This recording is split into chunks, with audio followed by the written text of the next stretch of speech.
नमस्कार, मैं हूँ प्रीति। स्वागत है आपका हमारे YouTube channel Pioneer of super 30 Dehradun में। आज मैं आप लोगों के साथ पदार्थ की शुद्धता के बारे में टॉपिक लेके आई हूँ। पदार्थ की शुद्धता हम किस प्रकार मेजर करेंगे। आज का टॉपिक है, पदार्थ के अंदर ही आएगा ये, शुद्ध पदार्थ। शुद्ध पदार्थ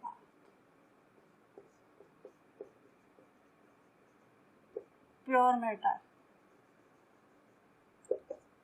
प्योर सब्सटेंस भी इसे ही कहेंगे, शुद्ध यौगिक। हम अपने दैनिक जीवन में अनेक प्रकार की वस्तुएं लाते हैं। खाने पीने की, दूध हो गया, दही हो गया, मक्खन हो गया, घी। उनके ऊपर जो नोट किया होगा, उनका बाहर का डब्बा होता है या थैला होता है, उस पर लिखा रहता है शुद्ध दूध, शुद्ध घी, शुद्ध पनीर।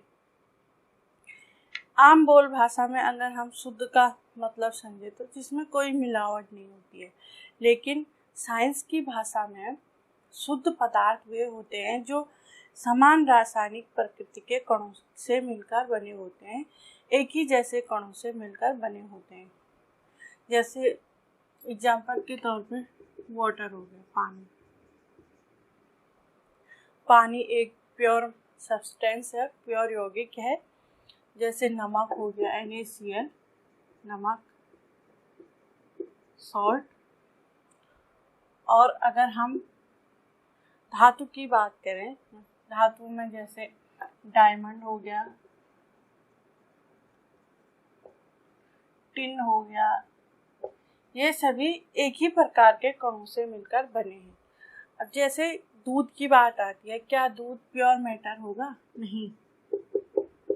दूध, साइंस की भाषा में दूध प्योर नहीं होता है, शुद्ध नहीं होता है, क्योंकि दूध एक ही प्रकार के कणों से, पार्टिकल से मिलकर नहीं बना है। इसमें पानी है, वाटर है, प्रोटीन है और फैट है, वसा है।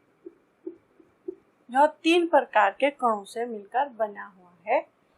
सो यहाँ पे दूध प्योर में नहीं आता है। साइंस की भाषा में, केमिस्ट्री की भाषा में दूध प्योर सब्सटेंस, प्योर यौगिक नहीं है।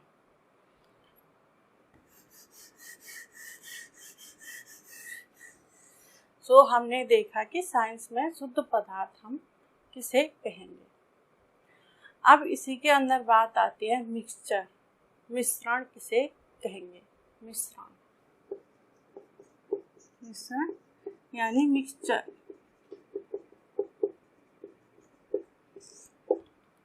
दो या दो से अधिक शुद्ध पदार्थों का आपस में मिलना ही मिश्रण है। दो या दो से अधिक शुद्ध पदार्थों का जो यौगिक बनेगा, जो पदार्थ बनेगा, वही मिक्सचर होगा। जैसे पानी और नमक का घोल, पानी और नमक मिलाया हमने, जो हमें मिला वही मिक्सचर है। पानी और नमक का घोल, इन दोनों के रासायनिक जो प्रकृति है, दोनों की अलग अलग होती है। यह दोनों प्योर सब्सटेंस हैं, प्योर शुद्ध पदार्थ हैं। इसे ही हम मिक्सचर कहेंगे। अब बात आती है मिक्सचर के प्रकार। मिक्सचर को हम 2 भागों में बांटते हैं, समांगी मिश्रण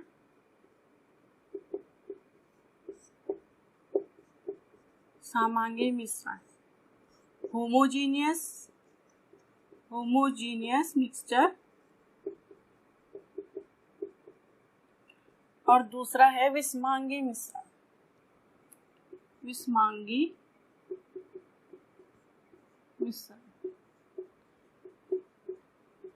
इंग्लिश में कहेंगे हेट्रोजीनियस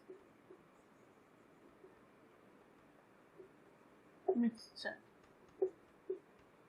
मिक्सचर 2 प्रकार के होते हैं, समांगी मिश्रण और विषमांगी मिक्सचर।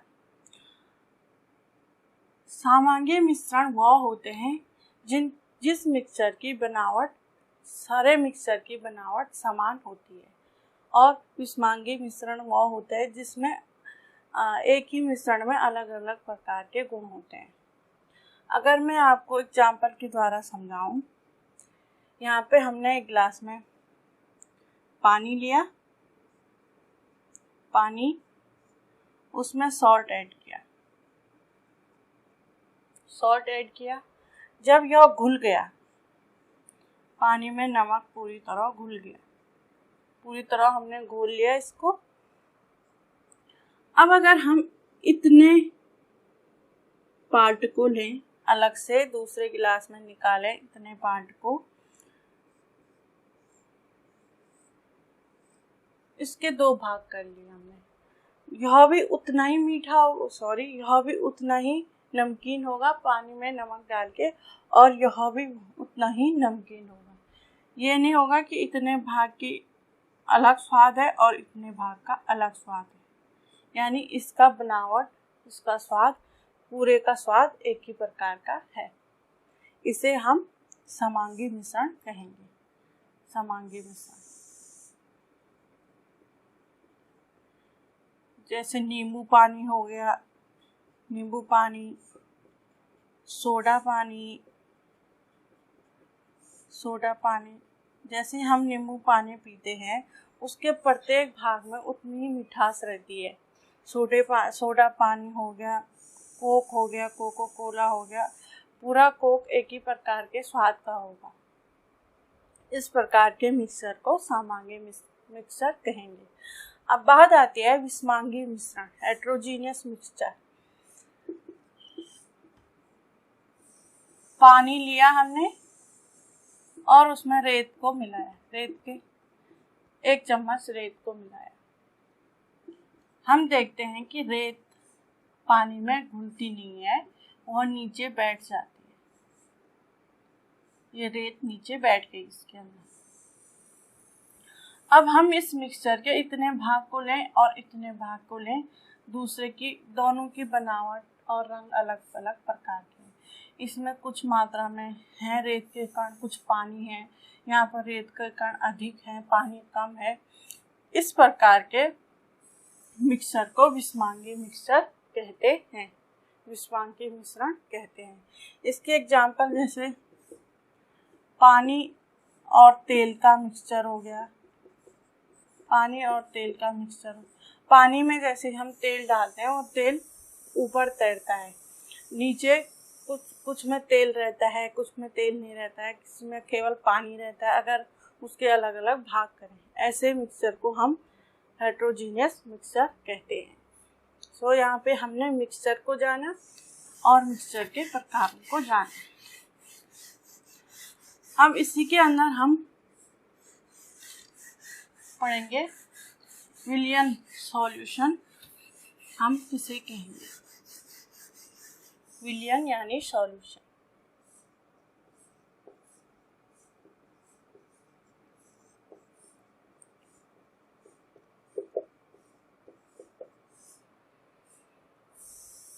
डेफिनेशन की अगर बात करें, 2 या 2 से अधिक समांगी मिश्रणों का जो यौगिक होता है उसे विलयन कहा जाता है। 2 या 2 से अधिक समांगी मिश्रणों का जो मिश्रण बनता है, जो मिक्सचर बनता है, उसे हम सॉल्यूशन कहते हैं। जैसे नींबू पानी है, नींबू पानी एक समांगी मिश्रण है। पानी और नमक का जो घोल है वो भी समांगी मिश्रण है। इस प्रकार 2 या 2 से अधिक समांगी मिश्रणों का जो यौगिक बनेगा, जो मिक्सचर बनेगा, वही विलयन सॉल्यूशन कहलाता है। अब अगर सॉल्यूशन को भागों में बांटें, तो सॉल्यूशन को 2 भागों में बांटा जाता है, विलायक, सॉल्वेंट, इंग्लिश में कहेंगे सॉल्वेंट, और विलेय, सॉल्यूट।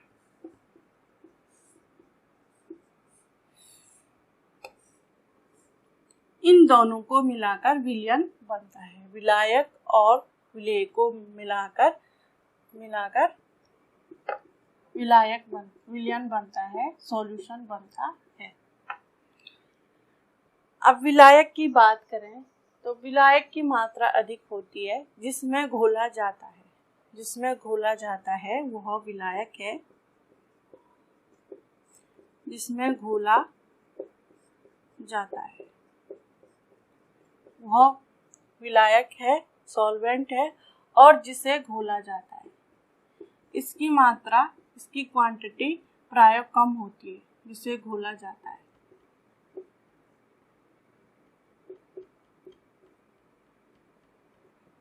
एग्जाम्पल से समझाऊं तो पानी और चीनी का घोल है, पानी और चीनी का घोल है, ये इसका घोल है जिसमें घोला जा रहा है, यानी पानी आपका सॉल्वेंट हो गया, विलायक हो गया, और जिसे घोला जा रहा है चीनी आपका सॉल्यूट हो गया, विलेय। इस प्रकार हमने देखा कि विलायक हम किसे कहेंगे और विलेय किसे कहेंगे विलयन के अंदर। और इन दोनों को मिला के जो घोल बना, इस पूरे घोल को हम विलयन कहेंगे, सॉल्यूशन कहेंगे।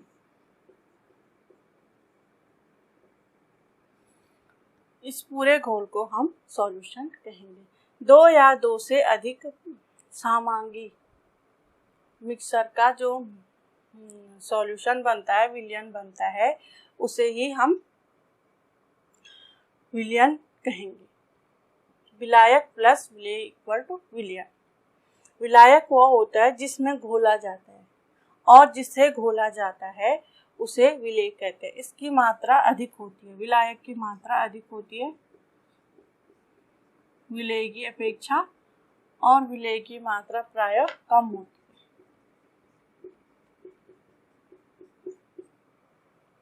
जैसे पानी विलायक हो गया जिसमें घोला जा रहा है, और चीनी आपका विलेय हो गया जिससे घोला जा रहा है। इस प्रकार हमने विलयन को देखा। अब इसी में अगर इसके गुणों की बात करें, विलयन के गुण क्या होते हैं, गुण, इसके गुण। अभी पहला हमने पढ़ा कि यह एक समांगी मिश्रण होता है, समांगी मिश्रण होता है, यानी होमोजीनियस मिक्सचर होता है। दूसरा गुण है, इन्हें हम छानक विधि द्वारा या ना छन्नी से हम अलग नहीं कर सकते हैं, छानक विधि से अलग नहीं कर सकते, छानक विधि से अलग नहीं किया जा सकता।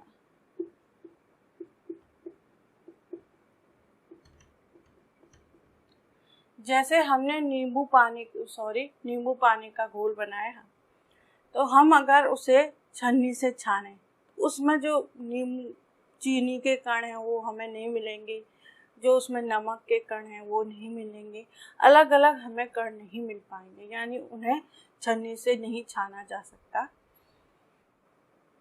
तीसरा गुण है इसका, इन्हें हम अपनी नग्न आंखों से नहीं देख सकते, इन्हें नग्न आंखों से नहीं देखा जा सकता, इन्हें नग्न आंखों से नहीं देख सकते।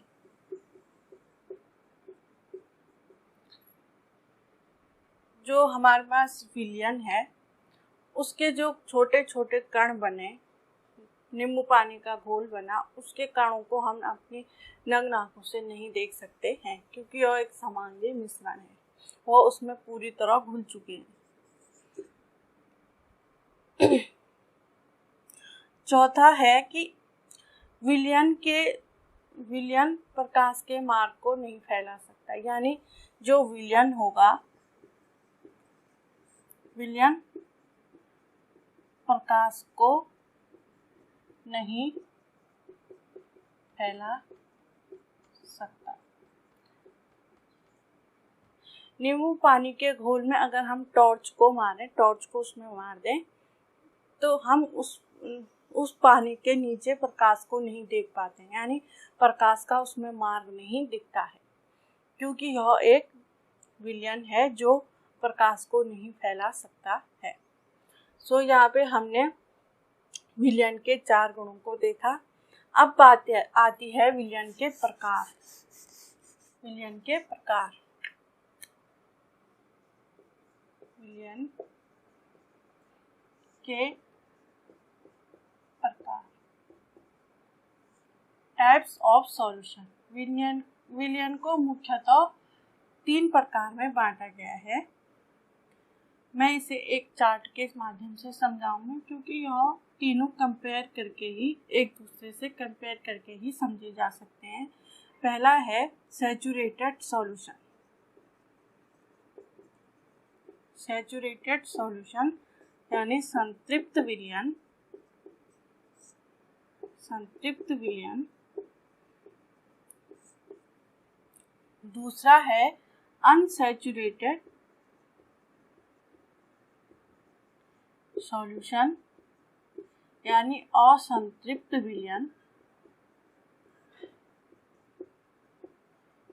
और तीसरा पढ़ेंगे हम super saturated solution. Super saturated solution, अति संतृप्त विलयन। अति संतृप्त विलयन। अगर मैं इन तीनों की डेफिनेशन की बात करूं अलग अलग,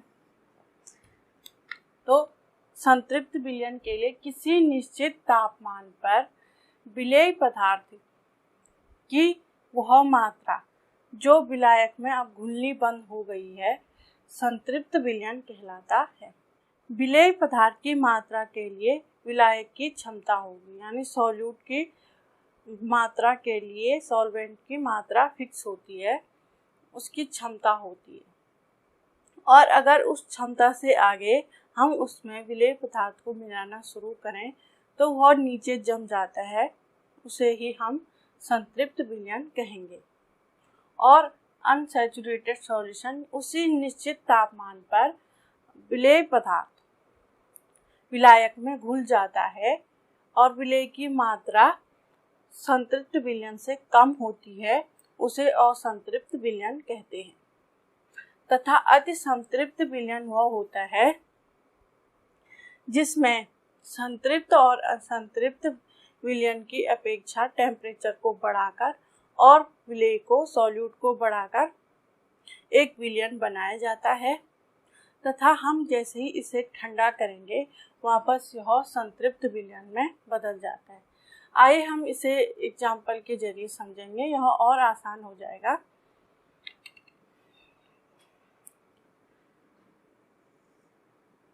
एक ग्लास में हमने 100 ml वाटर लिया।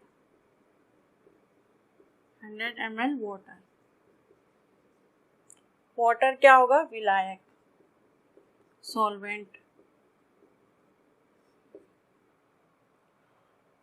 नीचे इसका टेम्परेचर नीचे से हमने दिया 20 डिग्री सेल्सियस और इसमें हमने 40 ग्राम सॉल्ट को ऐड किया, NaCl को ऐड किया। हम देखते हैं कि ऐड करते गए, हम धीरे धीरे ऐड करते गए 40 ग्राम नमक को। हम देखते हैं कि जब हम 36 ग्राम पर पहुंचते हैं, नमक की मात्रा को जब 36 ग्राम पर पहुंचते हैं और उसके बाद नमक घुलना कम बंद हो जाता है। नमक यहाँ नीचे, टेबल सॉल्ट यहाँ नीचे बैठ जाता है, 4 ग्राम टेबल सॉल्ट यहाँ नीचे है और बाकी पानी में घुल चुका है। इस विलयन को ही हम संतृप्त विलयन कहेंगे। संतृप्त विलयन कहेंगे। 36 ग्राम नमक तक यह पानी में घुल गया, लेकिन जैसे ही नमक की मात्रा बढ़ाई 40 ग्राम तक की, 4 ग्राम नीचे बैठ गया और 36 ग्राम घुल गया। इसे ही हम संतृप्त विलयन कहेंगे 20 डिग्री सेल्सियस पर। अब हम क्या करते हैं, उसी टेम्परेचर पर और उतने ही पानी की मात्रा है, 100 ml वाटर है और टेम्परेचर भी 20 डिग्री सेल्सियस है, लेकिन अभी नमक की मात्रा, सॉल्ट की मात्रा है 30 ग्राम। इससे कंपेयर कीजिए इसको, संतृप्त विलयन सैचुरेटेड सॉल्यूशन में भी टेम्परेचर 20 डिग्री सेल्सियस था और वाटर की मात्रा भी उतनी थी, लेकिन इसमें सॉल्ट की मात्रा यानी सॉल्यूट की मात्रा कम है, 30 ग्राम है। यह पूरी तरह पानी में घुल रखा है, इसे हम असंतृप्त विलयन कहेंगे। अब बात आती है अति संतृप्त विलयन की, सुपर सैचुरेटेड सॉल्यूशन की। 100 ml वाटर है, जैसे इन दोनों में था, वाटर की मात्रा उतनी है। अगर हम यहाँ टेम्परेचर बढ़ाते हैं, 30 डिग्री सेल्सियस करते हैं और सॉल्यूट की मात्रा, नमक की मात्रा भी बढ़ाते हैं, इसमें नमक की मात्रा 30 ग्राम थी, इसमें 40 ग्राम थी। अब हम यहाँ 45 या 50 ग्राम करते हैं। हम देखते हैं कि पानी पूरी तरह उड़ गया, पानी हमें दिखाई नहीं दे रहा है, केवल नमक ही नमक हमें दिखाई, नमक का एक जेल टाइप का दिखाई दे रहा है। नमक एक मात्रा के बाद उसमें नमक घुलना पूरी तरह बंद हो गया, 36 ग्राम के बाद नमक घुलना बंद हो गया। और हम अगर इसे ठंडा करें, यानी टेम्परेचर हम पुनः 20 डिग्री सेल्सियस तक लाएं, 20 डिग्री सेल्सियस तक अगर हम टेम्परेचर को लाते हैं तो हमें पुनः सैचुरेटेड सॉल्यूशन प्राप्त होता है, सैचुरेटेड सॉल्यूशन प्राप्त होता है। सो इस प्रकार हमने संतृप्त विलयन, असंतृप्त विलयन और अति संतृप्त विलयन को समझा, सैचुरेटेड सॉल्यूशन, अनसैचुरेटेड सॉल्यूशन और सुपर सैचुरेटेड सॉल्यूशन को समझा। एक निश्चित तापमान पर इनकी अलग अलग अवस्थाओं को देखा। अब हम विलयन की सांद्रता को पढ़ेंगे, कॉन्सेंट्रेशन ऑफ सॉल्यूशन, विलयन की सांद्रता। उससे पहले हम सांद्र जो शब्द आ रहा है इसमें कॉन्सेंट्रेशन और एक डाइल्यूट शब्द आता है। आपने सुना होगा कि विलयन ए विलयन बी की अपेक्षा तनु है, डाइल्यूट है। आखिर ये डाइल्यूट और सॉल्यूशन होंगे क्या? डाइल्यूट और कॉन्सेंट्रेशन सॉल्यूशन।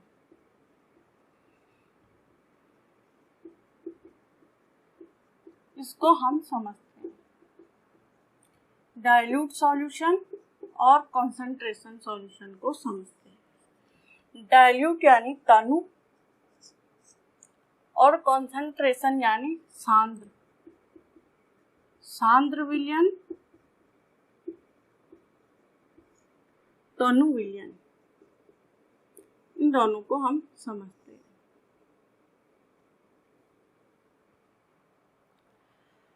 हमारे पास एक गिलास में पानी है, इसमें हमने 5 ग्राम सॉल्ट ऐड किया और यहाँ पे भी हमारे पास एक गिलास में पानी है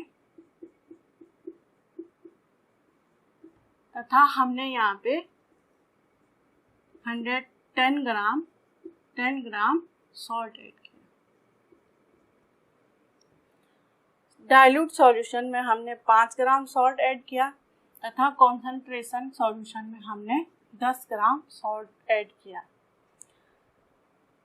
ये एक सॉल्यूट है, विलेय है, विलेय पदार्थ की कम मात्रा एक ही प्रकार के सॉल्यूशन में, एक ही प्रकार के विलयन में, यह नमक और पानी दोनों एक ही प्रकार का घोल है दोनों का, लेकिन एक ही प्रकार के विलयन में जब सॉल्यूट की मात्रा कम हो वह तनु विलयन होगा, डाइल्यूट सॉल्यूशन होगा, और उसी प्रकार के विलयन में सॉल्यूट की मात्रा, विलेय की मात्रा अधिक हो वह सांद्र विलयन कहलाता है। यह सॉल्यूट है, नमक सॉल्यूट है, यहाँ पे भी सॉल्यूट है। हमने यहाँ पे देखा एक ही प्रकार के सॉल्यूशन में, नमक पानी का घोल में जब सॉल्यूट की मात्रा कम हो उसे डाइल्यूट कहेंगे, और जब सॉल्यूट की मात्रा अधिक हो उसे सांद्र कहेंगे। सॉल्यूट यानी यहाँ पे नमक जो घोला जा रहा है। इसे अगर हम A नाम दें इस सॉल्यूशन को और इसको B दें तो हम कहेंगे B की अपेक्षा A तनु विलयन है, डाइल्यूट सॉल्यूशन है, और A की अपेक्षा B अधिक सांद्र विलयन है, यानी कॉन्सेंट्रेशन विलयन है। इस प्रकार हम डाइल्यूट और कॉन्सेंट्रेशन को समझेंगे। अब हम विलयन की सांद्रता के बारे में जानते हैं। कॉन्सेंट्रेशन ऑफ सॉल्यूशन, विलयन की सांद्रता, विलयन की सांद्रता। Concentration of solution, concentration of solution विलयन में उपस्थित विलेय पदार्थ की मात्रा का % ही उस विलयन का कॉन्सेंट्रेशन कहलाता है, सांद्रता कहलाती है। विलेय पदार्थ की मात्रा, सॉल्यूट की मात्रा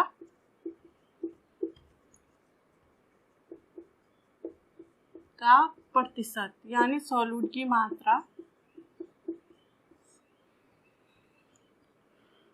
विलयन की सांद्रता, सॉल्यूशन की सांद्रता कहलाती है। विलयन की सांद्रता अर्थात कॉन्सेंट्रेशन कहलाती है।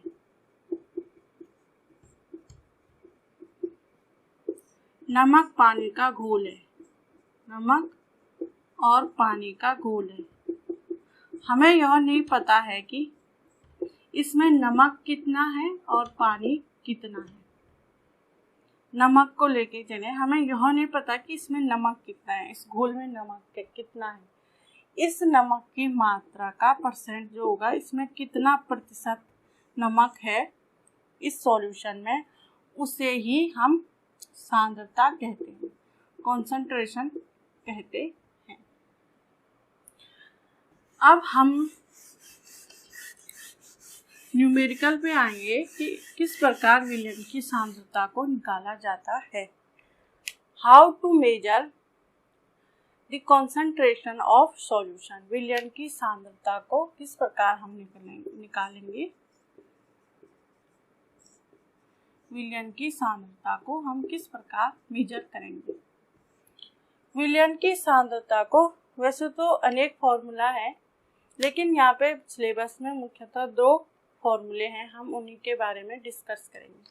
पहला द्रव्यमान का है, द्रव्यमान कॉन्सेप्ट है, और दूसरा है आयतन concept.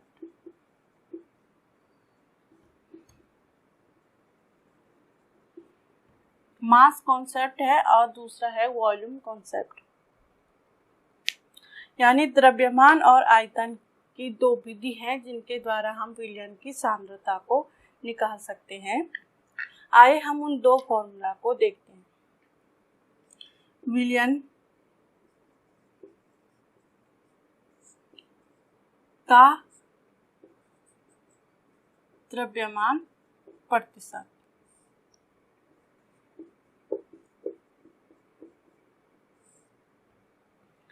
the percentage of solution mass equal to विलेय का द्रव्यमान, विलेय का द्रव्यमान, भार द्रव्यमान वही हुआ, विलेय का द्रव्यमान, the mass of solute, upon, यहाँ पे है विलयन का द्रव्यमान इंटू 100। यह पहला है, इसको ध्यान से देखें, नोट कीजिए इसको। यह पहला फॉर्मूला है द्रव्यमान कॉन्सेप्ट वाला, यह पहला फॉर्मूला है। अब आयतन कॉन्सेप्ट का फॉर्मूला देखते हैं। विलयन का आयतन प्रतिशत,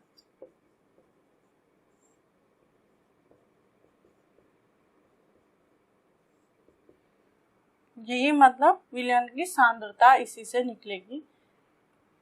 विलेय का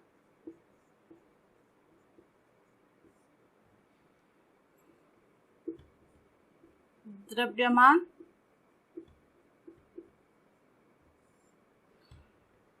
क्योंकि विलेय एक ठोस होता है, वह आयतन में नहीं दिया होगा, वॉल्यूम में नहीं दिया होगा, वह द्रव्यमान भार के रूप में ही दिया होगा, ग्राम के रूप में दिया होगा, लेकिन यहाँ विलयन आयतन के रूप में आएगा।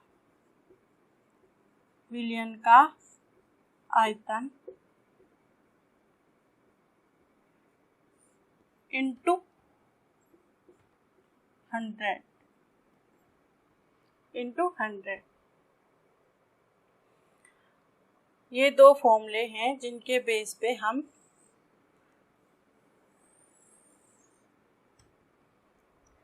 विलयन की सांद्रता निकालते हैं। इनको नोट कीजिए, इन्हीं के बेस पे हम अब क्वेश्चन सॉल्व करेंगे। आइए हम कुछ क्वेश्चन कर लेते हैं एग्जाम्पल के लिए, जिससे हम विलयन की सांद्रता को निकालना सीखें। कॉन्सेंट्रेशन ऑफ सॉल्यूशन क्वेश्चन है कि एक विलयन में, एक सॉल्यूशन में 320 ग्राम पानी विलायक है तथा 40 ग्राम नमक विलेय है, सॉल्यूट है। विलयन की सांद्रता क्या होगी? विलयन की सांद्रता बताइए। विलयन की सांद्रता, कॉन्सेंट्रेशन ऑफ सॉल्यूशन बताइए। विलयन की सांद्रता क्या होगी? हम इसको सॉल्व करते हैं। पहले हम देख लेते हैं कि हमारे पास उसने क्या क्या दिया है। हमारे पास उसने 320 ग्राम पानी दिया है। ग्राम इसलिए दिया है क्योंकि यहाँ पे उसका द्रव्यमान दिया है, भार दिया है, इसलिए उसने पानी को ग्राम में दिया, न कि ml में। 300 विलायक की मात्रा, विलायक की मात्रा दी है 320 ग्राम।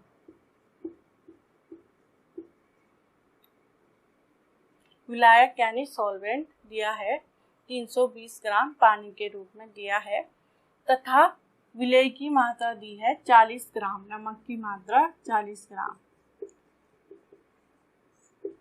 सॉल्वेंट की मात्रा 320 ग्राम और सॉल्यूट की मात्रा दी है 40 ग्राम नमक के रूप में। विलयन की सांद्रता क्या होगी? उसने हमारे पास दे दिया विलयन की सांद्रता। हमने अभी पढ़ा था विलयन की सांद्रता के दो फॉर्मूले पढ़े थे निकालने के।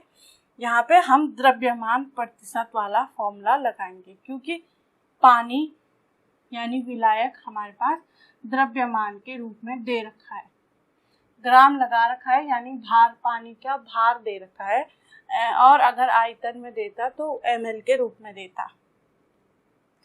विलयन का द्रव्यमान प्रतिशत बराबर विलेय का द्रव्यमान चाहिए हमें। विलेय का द्रव्यमान हमारे पास ये है। अब हमने विलयन का द्रव्यमान निकालना है।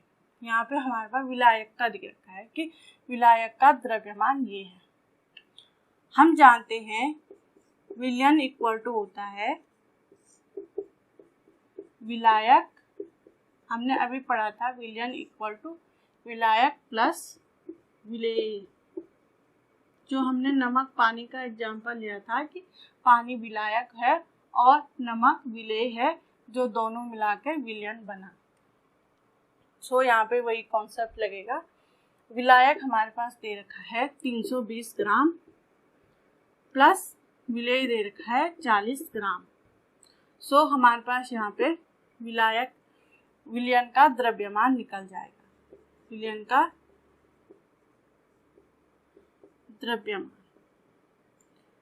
का द्रव्यमान होगा 320 प्लस 40 360 ग्राम हमारे पास विलयन का द्रव्यमान निकला। विलयन की सांद्रता इक्वल यहाँ पे हो जाएगा 320 प्लस 40 360 निकाला हमने विलयन का द्रव्यमान।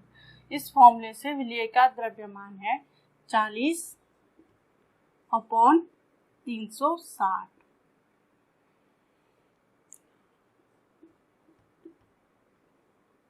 इंटू 100। ये फॉर्मूला लगाया इक्वल,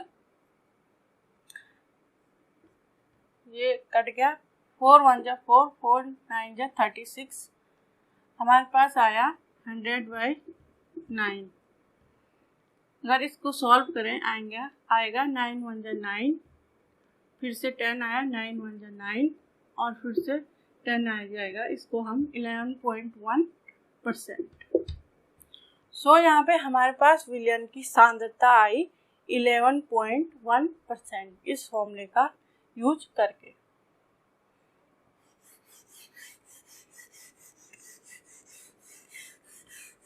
हमने यहाँ पे विलयन की सांद्रता किस प्रकार निकाली जाती है वो देखिए। विलयन की सांद्रता पर हम एक और क्वेश्चन कर लेते हैं। हमारा दूसरा क्वेश्चन है, उसने हमारे पास दे रखा है एक विलयन में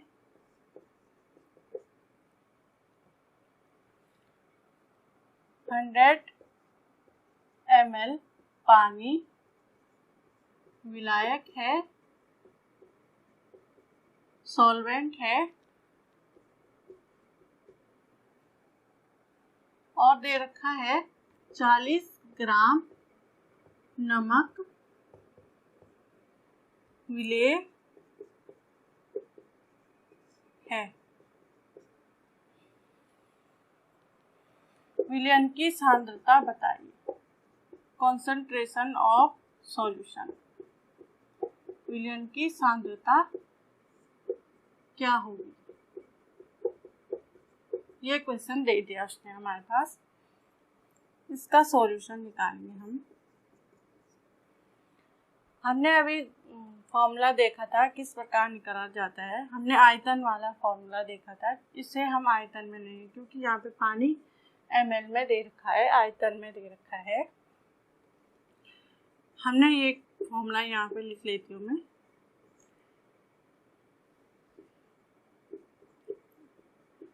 आयतन प्रतिशत, इसी को हम कहेंगे विलयन की सांद्रता। विलयन की सांद्रता इसी फॉर्मूले से निकालेंगे, बराबर विलेय का द्रव्यमान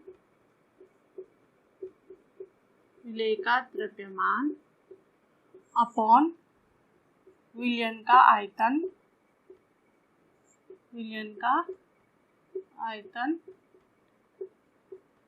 इंटू 100। अब इस फॉर्मूले के अनुसार इसको हल कीजिए। विलायक की मात्रा दे रखी है उसने, विलायक की मात्रा दे रखी है 100 ml पानी और विलेय की मात्रा दी है 40 ग्राम। विलेय की मात्रा दी है 40 ग्राम। विलेय की मात्रा 40 ग्राम। अब इस फॉर्मूले में हमें विलेय का द्रव्यमान चाहिए, वो दे रखा है भार के रूप में, और विलयन का आयतन चाहिए। विलयन का आयतन निकालने के लिए हम जानते हैं विलयन बराबर विलायक प्लस विलेय, हमने पढ़ा था सॉल्यूशन वाले में, विलायक प्लस विलेय, सॉल्वेंट प्लस सॉल्यूट। विलयन की मात्रा यहाँ पे होगी, विलायक की मात्रा दे रखी है 100, 100 और विलेय की मात्रा दे रखी है 40 इक्वल 140 ml। विलयन का आयतन निकल गया। अब हम इसे सॉल्व करते हैं इस फॉर्मूले के जरिए। विलयन का आयतन प्रतिशत या विलयन की सांद्रता बराबर होगी, विलयन की सांद्रता निकाली है हमने, विलयन की सांद्रता। विलेय का द्रव्यमान कितना है? विलेय का द्रव्यमान है 40 ग्राम अपॉन विलयन का आयतन अभी निकाला हमने 140 ml, 140 इंटू 100, इससे ये कट गया, इस 0 से ये कट गया और इन दोनों को 2 से काट दिया, 2 2 जा 4 और 2 7 जा 14 इंटू 100 इक्वल 200 अपॉन 7। अब इसको सॉल्व कीजिए, 7 2 जा 14 हो गया, बचा 6, 7 8 जा 56 हो गया और बचा 4.75 जा 35। इस प्रकार हमारे पास परसेंट आए 28.5%। एक बार देख लेती हूँ इसको,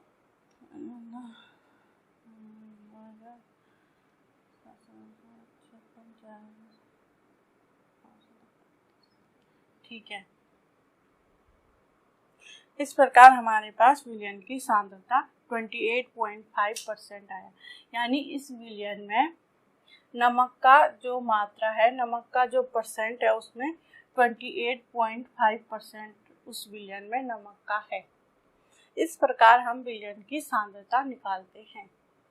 अब हम निलंबन यानी सस्पेंशन को पढ़ेंगे कि सस्पेंशन आखिर होता क्या है, उसको हम देखेंगे। निलंबन, निलंबन इंग्लिश में कहेंगे सस्पेंशन। निलंबन मिश्रण हम किसे कहेंगे? निलंबन मिश्रण वो है जिसमें विलेय को हम देख सकते हैं, विलेय हमें दिखाई देता है, यानी जो ठोस है वो हमें द्रव में दिखाई देता है, तथा निलंबन एक विषमांगी मिश्रण होता है, जैसे पानी और रेत का मिश्रण है। इसमें रेत पानी के नीचे जमा हो जाती है, यह एक विषमांगी मिश्रण है, तथा इसमें पानी में द्रव में हमें ठोस दिखाई दे रहा है, रेत के कण दिखाई दे रहे हैं, इसी को हम निलंबन मिश्रण कहते हैं। इन्हें इसमें जो विलेय है उसको हम अपनी आंखों से देख सकते हैं, तथा निलंबन में प्रकाश का मार्ग दिखाई देता है। अगर हम इसके ऊपर से टॉर्च मारेंगे, टॉर्च से हमें इसमें देखेंगे तो टॉर्च का प्रकाश का मार्ग हमें इसमें दिखाई देगा, प्रकाश का मार्ग हमें इसमें दिखाई देगा। और निलंबन के द्वारा हम छानन प्रक्रिया के द्वारा हम निलंबन के कणों को अलग कर सकते हैं, रेत से पानी को अलग कर सकते हैं। सो यहाँ पे हमने निलंबन को पढ़ा। अब इसी से मिलता जुलता है कोलाइडल। कोलाइडल को पढ़ते हैं। कोलाइडल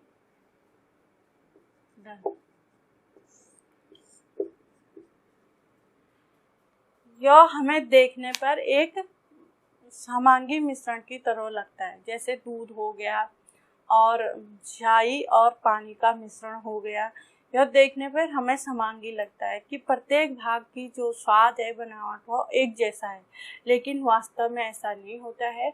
वह एक कोलाइडल विलयन होता है। जैसे हमारे पास पानी और स्याही का मिश्रण है,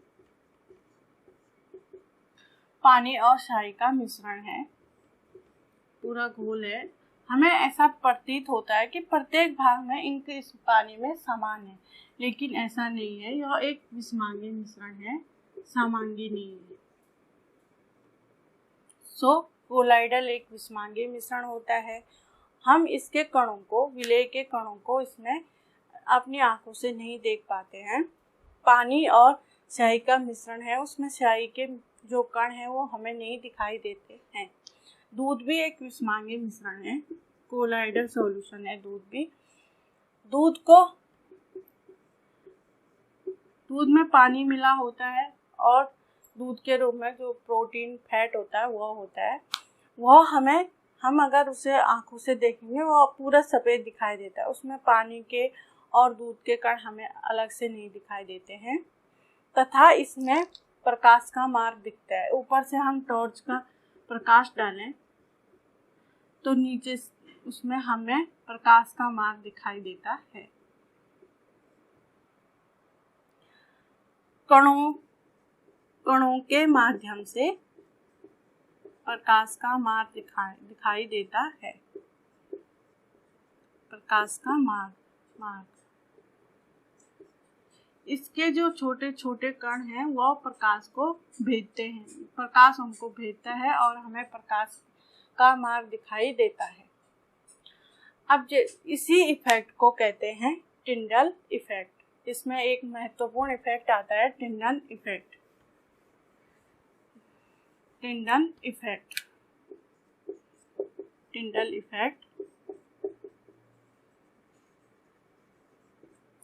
टिंडल नामक वैज्ञानिक ने इसकी थ्योरी दी थी, इसलिए इसका नाम टिंडल इफेक्ट पड़ा। जब कणों के माध्यम से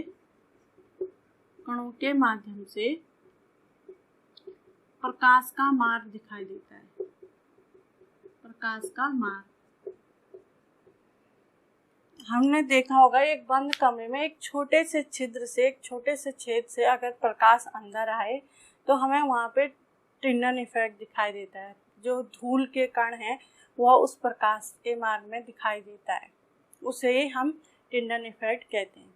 जो घने जंगल होते हैं उसमें सूरज किरणें जो छनके आती हैं, वहाँ पे भी हमें टिंडल इफेक्ट दिखाई देता है। उसमें हमें कोहरा दिखाई देता है इस प्रकाश के मार्ग में। अगर कोलाइडल सॉल्यूशन के एग्जाम्पल देखें तो जैसे धुआं, बादल, कोहरा, शेविंग क्रीम, दूध इत्यादि, यह सभी कोलाइडल सॉल्यूशन के एग्जाम्पल हैं। अब देखते हैं कि ये कोलाइडल सॉल्यूशन किन दो भागों से मिलकर बने होते हैं। जैसे हमने विलयन में सॉल्यूशन में पढ़ा था कि सॉल्यूशन सॉल्वेंट और सॉल्यूट से मिलकर बना होता है, विलेय और विलायक से मिलकर बना होता है। उसी प्रकार कोलाइडल सॉल्यूशन डिस्पर्स्ड फेस यानी परिक्षिप्त, हिंदी में कहेंगे परिक्षिप्त प्रावस्था और डिस्पर्स्ड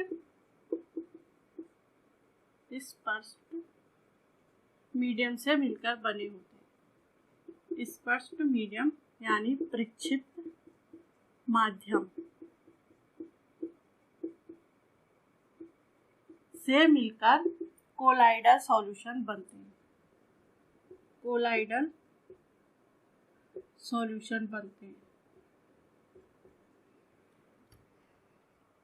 जिस प्रकार सॉल्यूशन में सॉल्यूट था, उस प्रकार यहाँ पे सॉल्यूट का काम परिक्षिप्त प्रावस्था डिस्पर्स्ड फेज करता है।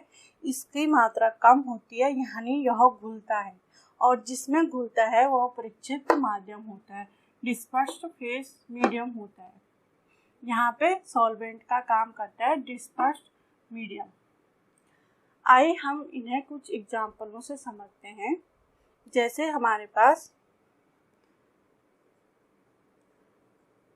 द्रव और गैस को मिलाकर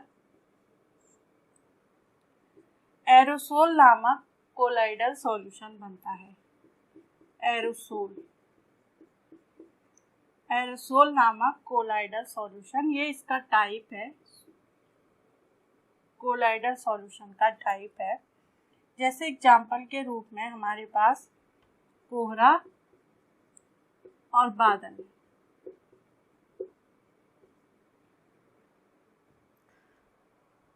ठोस और गैस को मिलाकर भी एरोसोल नामक कोलाइडल सॉल्यूशन बनता है, कोलाइडल सॉल्यूशन टाइप बनता है। जैसे एग्जाम्पल के लिए धुआं है,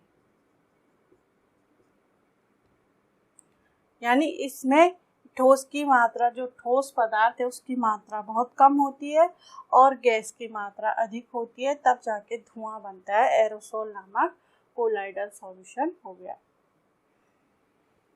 अब यहीं पे द्रव और द्रव को मिलाकर, दोनों में जो पदार्थ हैं वो लिक्विड स्टेज में हैं, दोनों लिक्विड हैं, इनको मिलाकर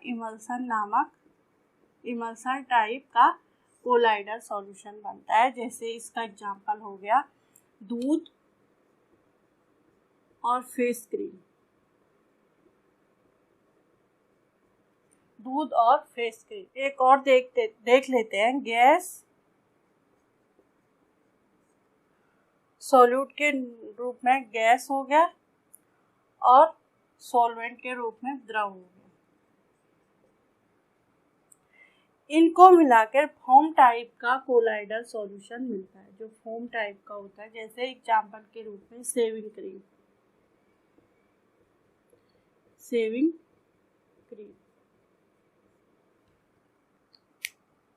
गैस की मात्रा शेविंग क्रीम में कम होगी, जो गैसी अवस्था में जो पदार्थ होगा उसकी मात्रा कम होगी, वह एक सॉल्यूट होगा। और द्रव की, पानी या लिक्विड के रूप में जो भी हो, उसकी मात्रा अधिक होगी, तब जाके फोम नामक कोलाइडल सॉल्यूशन बनेगा। जैसे एग्जाम्पल के रूप में शेविंग क्रीम हो गया। इसमें से जैसे एग्जाम में इस प्रकार के क्वेश्चन पूछे जा सकते हैं कि दूध में किस टाइप का कोलाइडल सॉल्यूशन होता है, तो इमल्सन नामक का कोलाइडल सॉल्यूशन होता है। धुआं जो होता है उसमें किस प्रकार का कोलाइडल सॉल्यूशन होता है, एरोसोल नामक कोलाइडल सॉल्यूशन होता है। इस प्रकार से हम कहीं एग्जाम्पल कोलाइडल सॉल्यूशन के देख सकते हैं। आज का हमारा वीडियो यहीं पे समाप्त होता है। हमारे वीडियो देखने के लिए आपका बहुत बहुत धन्यवाद।